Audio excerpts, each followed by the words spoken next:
ಪ್ರೀತಿಯ ನೆಚ್ಚಿನ ಸಜ್ಜನ ಬಂಧುಗಳೇ, ನಿಮಗೆ ಚಿಂತನೆಯ ಇನ್ನೊಂದು ವಿಡಿಯೋಗೆ ಸ್ವಾಗತ. ಕಷ್ಟ ಕಾಲದೊಳು ಕೈ ಹಿಡಿಯದ ಸ್ನೇಹಿತ, ಸ್ನೇಹಕ್ಕೆ ಕೊಡುವ ಬೆಲೆ ಎಷ್ಟು? ಅವಶ್ಯಕತೆ ಇದ್ದರೂ ಇಲ್ಲದಿದ್ದರೂ ಒಂದೇ ತರ ಇರಬೇಕು.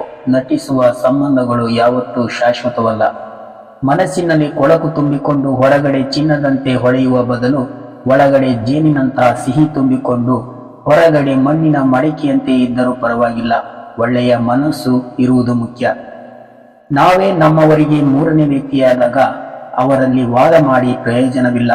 ಎಲ್ಲವೂ ಅವರ ಇಚ್ಛೆ. ನಮ್ಮ ಪಾಡಿಗೆ ನಾವಿರಬೇಕಷ್ಟೇ, ಯಾರಿಗೂ ಭಾರವಾಗದೆ.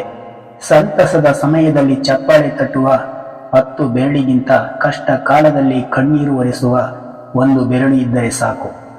ಚುಚ್ಚಿ ಮಾತನಾಡಿ ನಮ್ಮ ಮನಸ್ಸು ನೋಯಿಸಿದವರಿಗೆ ನಮ್ಮ ಮೌನವೇ ಉತ್ತರವಾಗಬೇಕು. ಯಾಕೆಂದರೆ ಮುಂದೆ ಕಾಲವೇ ಅವರಿಗೆ ಉತ್ತರ ಕೊಡುತ್ತದೆ. ನಿಮಗೆ ಬರುವ ಪಾಲನ್ನು ಕೇಳಿ ನೋಡಿ. ಎಲ್ಲ ಸಂಬಂಧಗಳ ಮುಖವಾಡ ಕಳಚಿ ಬೀಳುತ್ತದೆ. ಅದೇ ಎಲ್ಲ ಪಾಲನ್ನು ಬಿಟ್ಟು ನೋಡಿ, ಎಲ್ಲರ ಮುಖದಲ್ಲಿ ಹೂವು ಅರಳುತ್ತದೆ.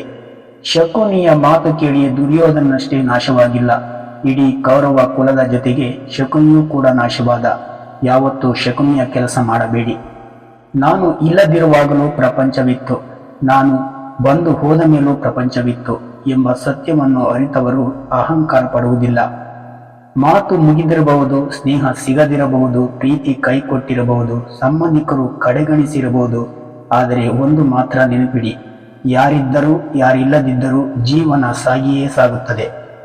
ಪ್ರೀತಿಯ ನೆಚ್ಚಿನ ಸಜ್ಜನ ಬಂಧುಗಳೇ, ನಮ್ಮ ಚಾನಲ್ ಅನ್ನು ವೀಕ್ಷಿಸಿದ್ದಕ್ಕೆ ಧನ್ಯವಾದಗಳು. ಪ್ಲೀಸ್ ನಮ್ಮ ಚಾನಲ್ ಅನ್ನು ಸಬ್ಸ್ಕ್ರೈಬ್ ಮಾಡಿ.